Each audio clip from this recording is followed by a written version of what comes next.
महत्वाची बातमी नाशिकमध्ये मवियाचे उमेदवार गणेश गीतेंच्या भावाच्या गाडीची तोडफोड झाली आहे। पंचवटी परिसरात गाडीची तोडफोड झाली। काही काळ या परिसरात तणावाचं वातावरण पाहायला मिळालं, तर भाजपच्या कार्यकर्त्यांनी तोडफोड केल्याचा आरोप होतोय। वाहनामधून पैसे वाटले जात असल्याचा भाजपचा आरोप आहे।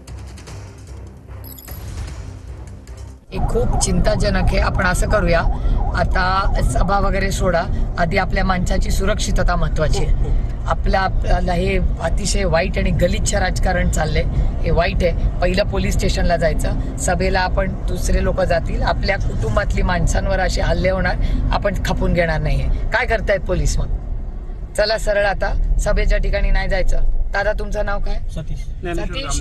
आता अजिबात गाडी नाही जायची सभेला, आधी पोलीस स्टेशनला। आपले लोक कुठे आहेत आणि आपले लोक कोण हॉस्पिटलमध्ये आहे का, काय परिस्थिती, ते जास्ती महत्वाचं आहे। आपण आधी जर त्यांना कुठे काय लागले ते बघायचं आणि सीपी ऑफिसला जायचं। आज जेव्हा त्यांचे भाऊ आणि त्यांचे सहकारी पैसे वाटत होते, तेव्हा नागरिकांनी तिथल्या त्यांना पकडलं आणि तिथे जेव्हा काही मुलं गेले, तेव्हा तिथं ऑडिओ आपलं व्हिडिओ क्लिप आहे की गणेश गीतेंच्या त्या कार्यकर्त्यांना आणि भावाला पोलिसाच्या ताब्यात द्या, पोलीस येऊन गाडीत बसतानाचे व्हिडिओ आहे। कुठेतरी निवडणुकीला वेगळं वळण द्यायचं, जे वातावरण समोरच्याचं चांगलं आहे त्याच्यावर कुठेतरी आरोप प्रत्यारोप करायचे आणि कुठेतरी सिंपथी मिळवायची, यासाठी हा चाललेला एक बालिश खटाटोप आहे।